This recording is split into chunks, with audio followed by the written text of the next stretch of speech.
Бақыттың кілті еркекте емес. 5 бөлім.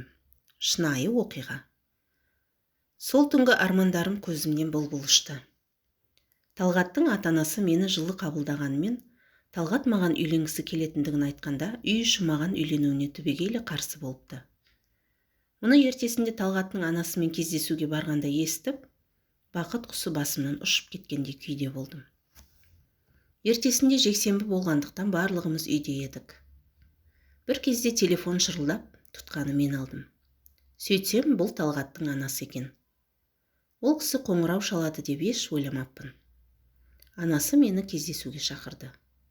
Бұл кездесуге Талғат екеуміздің үйленуіміз жайлы ақылдасу үшін шақырып жатқан болар деп, іштей қатты толқыдым. Сөйтіп Айнұрға шет жағасын айтып едім. Айнұр: Гүлко, сен үшін өте қуаныштымын. Талғат керемет жігіт қой. Талғат универдегі талай қыздың арманы еді. Қарашы, саған бұйырыпты. Әрине, анасымен кездесіп сөйлесіп қайт. Талғат та бірге келетін шығар, барып қайт. Мен мамаларға сені емтиханға дайындалуға құрбысына кетті деп айтамын деп, мені киіндіріп, бояндырып шығарып салды. Кездесуге Талғаттың анасы жалғыз келіпті. Қаладағы кішігірім, тыныш бір мейрамханада іштей болашақ енем деп қоямын, кездесіп шай алдырдық. Талғаттың анасы жер ортасы жастан асса да реңін бермеген ажарлы әйел болатын. Салмақпен маған үнсіз ғана біраз қарап отырды да сөзін бастады. Гүлнұр қызым, сенімен сөйлесейін деп едім. Өзің ақылың бар қыз секілдісің ғой. Ұлымнан 3 жас үлкендігің де бар екен. Дипломды алып жатырсың, мамандығың құтты болсын. Соның жемісін көріп, қызмет сатысын қуалайтын уақытыңда тұрмысқа шығуға неге асықтың? Біздің Талғат әлі студент. Саған үйленген күнде де ол бізге сеніп арқа сүйіп отыр. Ағаларына еркелеп өскен кенже ерке ұлымыз. Ол отбасылы болуға әлі дайын емес. Оныкі жай жастық, қызық қуышылық. Ертеңгі күні отбасы болған соң сен жұмыс істей алмайсың. Балалы боласың, дипломың да күйіп кетеді. Балалы болған соң бұлай әдемі киініп, боянып, сыланып жүре алмайсың. Бала қарайсың, үй шаруасы бар. Талғат кенжеміз ретінде қолымызда қалатын бала болғандықтан бізге қызмет етесің. Ал қара шаңырақтың келімді кетімді қонағы көп болады. Қонақ күтесің. Сол кезде Талғат айналасындағы өзінен жаста, сұлу қыздарға көз түсе бастайды. Сонда қайтесің жаным? Ақылымды алсаң Талғатты ұмыт. Жұмысқа тұр, магистратураға түс. Ақылды қызсың ғой. Оның үстіне сенің отбасың біздің отбасымызға да тура келмейді. Өзің көргендей үлкен ұлдың әйелі генералдың қызы. Арланның әйелі Алматыдағы атақты жазушының қызы. Ал сен кімсің? Сенің әке-шешең жай ауылдағы шаруа адамдары. Ертеңгі күні тойыңдағы сен өз отбасыңнан ұялатын боласың. Абысындарың да сені менсінбейтін болады. Сол үшін қалқам өзіңе тең жігітті ізде. Деп, әрбір айтқан сөзі мірдің оғындай жанымды бірнеше жерден жаралады.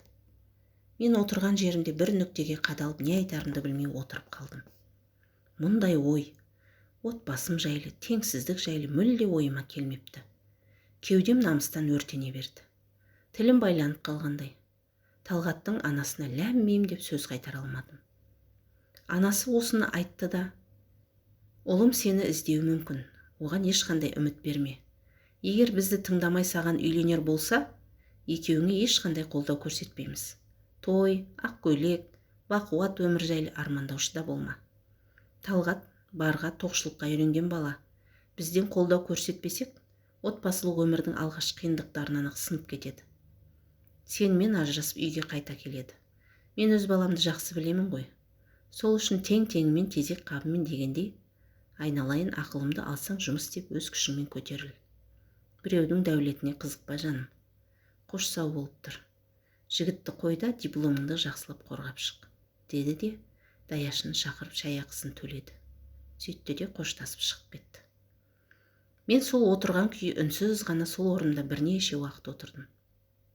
Бір кезде даяшы келіп: үстелді жинастыра берейін бе ханым, әлде тапсырыс бересіз бе дегенде ғана есімді жидым.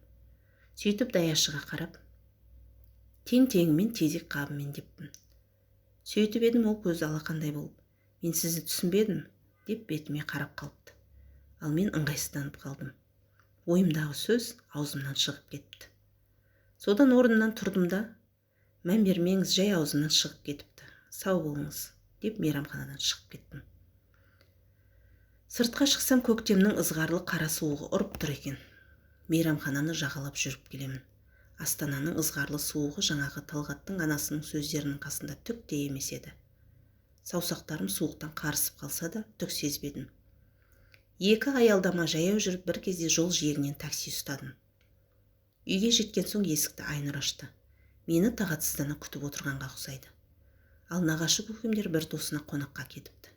Үйде Айнұр жалғыз өзі ғана екен. Мен есіктен кіре сала, «Қош, кездесу қалай өтті, Гүлко? Талғатта келді ме, қашан үйленетін болдыңдар?» деп мені сұрақтың астына алып жатыр. Мен үнсіз ғана бөлмеге кіріп киімімді ауыстыра бастадым. Айнұр маған сұраулы жүзбен қарап тұр. Бір кезде отыра қалып жылап жібердім. Айнұр жаныма жетіп келіп, «Гүлко, не болды, айтсаңшы, неге жылайсың?» деп құшақтай алды. Мен жылап отырып Талғаттың анасының айтқан сөздерінің барлығын Айнұрға айтып бердім. Айнұр таң қалды. Сөйтіп, «Гүлко, мен Талғатпен ертең сөйлесемін, анасының мұнысы несі?» деп ашуланып жатыр еді. Мен, «Айнұр, Талғатпен сөйлесудің қажеті жоқ. Ендігі мені іздесе жоқ деп айта сал. Осымен барлығы бітті. Бұл тақырыпты ендігі қозғамайықшы», дедім де, денем қалшылдап барады деп жатып қалдым. Суық өтіп кетті ме, сол күннен кейін қатты ауырып қалдым. Қызуым көтеріліп, 3 күннен кейін есімді жиып, өз-өзіме келіп, орнымнан тұрып, дипломымды қорғауға дайындала бастадым. Талғат үйге қоңырау шалып мені іздей бастады. Шамасы анасы екеуміздің кездесуіміз жайлы оған айтпаған секілді. Талғат мұнан хабарсыз болып, ештеңе түсінбей университетке де келді. Алайда мен онымен кездесуден бас тартып сөйлеспей қойдым. Одан қашқақтай бастадым. Сөйтіп едім, ол Айнұрдан менің неге бұлай етіп жүргенімді сұрапты. Айнұр бастапқыда ештеме білмегенсіп жүргенімен, кейін Талғат сұрап болмаған соң бар шындықты жайып салыпты. Анасының сөздерінде айтып беріпті. Талғат мен ойлағандай одан мүлде хабарсыз екен. Дегенмен Айнұрға, «Үйдегілер қарсы болса да мен Гүлнұрды сүйемін. Жас айырмашылығымызда үйдегілер де ешкімізге кедергі бола алмайды» деп айтып жіберіпті. Мұны естігенде жүрек түкпірінде бір үміт оты жарқ ете қалғандай болды. Бірақ Талғаттың анасының сөзі есіме түсіп, көңілім су сепкендей басылып қалды. Күн жылынып, жайма шуақ жаз келіп, диплом қорғайтын уақытта ауылдан ата-анам келді. Сөйтіп, жоғары оқу орнын аяқтап, қолыма диплом алдым. Ата-анам менің оқуды бітіргеніме қатты қуанды. Әкем осындағы баяғыда бірге қызмет істеген досымен кездесіп, мені сол кісінің ұлының жеке фирмасына жұмысқа орналастыратын болды. Сөйтіп, құжаттарымды реттеп 2 айдан соң сол фирмадағы бір қызметкердің орнына жұмысқа тұратын болып келісіп, ата-анаммен бірге ауылға кетіп қалдым. Әкем 2 ай ауылда демалып қайтасың, миың тынықсын деп алып кетті. Мен де осы аралықта Талғатты ұмытайын, өз алдыма жаңа өмір бастайын деп шешкен едім. Мен кеткеннен кейін ол да мені іздеуін доғарып, үмітін үзетін шығар деп ойладым. Сөйтсем, оның қамқор ата-анасы Талғатты Мәскеу қаласының жоғары оқу орындарының біріне ауыстырып, Мәскеу оқу орнының дипломын алсын деп жиендеріне қосып сонда жіберіпті. Мұны маған Айнұр айтқанда махаббатымның соңғы нүктесі қойылғанын ұқтым.